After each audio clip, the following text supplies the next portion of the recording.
તો વિદ્યાર્થી મિત્રો આજે આપણે 2 ડિજિટ ના ગુણાકારની રીત જોવાની છે। ચાલો ફરીથી જોઈએ।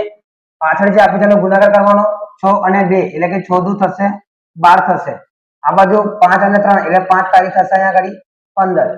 વચ્ચે જે આપ્યો છે એને ચોકડી ગુણાકાર એટલે 6 પંચા 30 વત્તાનું વત્તા 3 દુ થશે અહીંયા આગળ 6 એટલે આ થઈ ગયા તમારા 36। હવે તમારે બનાવી દેવાનું છે બોક્સ।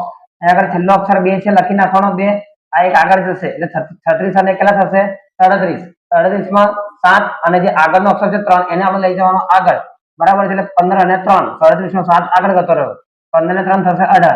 આ થઈ ગયો તમારો વિદ્યાર્થી મિત્રો જવાબ। હજુ આગળ જઈએ છેલ્લા બેનો ગુણાકાર 5 દુ અહીં લખવાના છે 10 વચ્ચે તમારે બનાવી દેવાનું છે આ રીતે બોક્સ અહીં 4 ચોક આગળ લખી દેવાનું છે તમારે 16 બરાબર છે।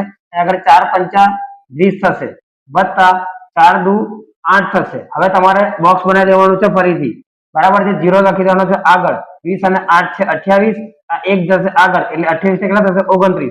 તો 29 માંથી છેલ્લો અક્ષર છે લખવાનો આગળનો અક્ષર છે ને આગળ જવા દેવાનો એટલે 2 આવશે અહીંયા આગળ 29 માંથી એટલે 16 અને 2 કેટલા થઈ જશે 18।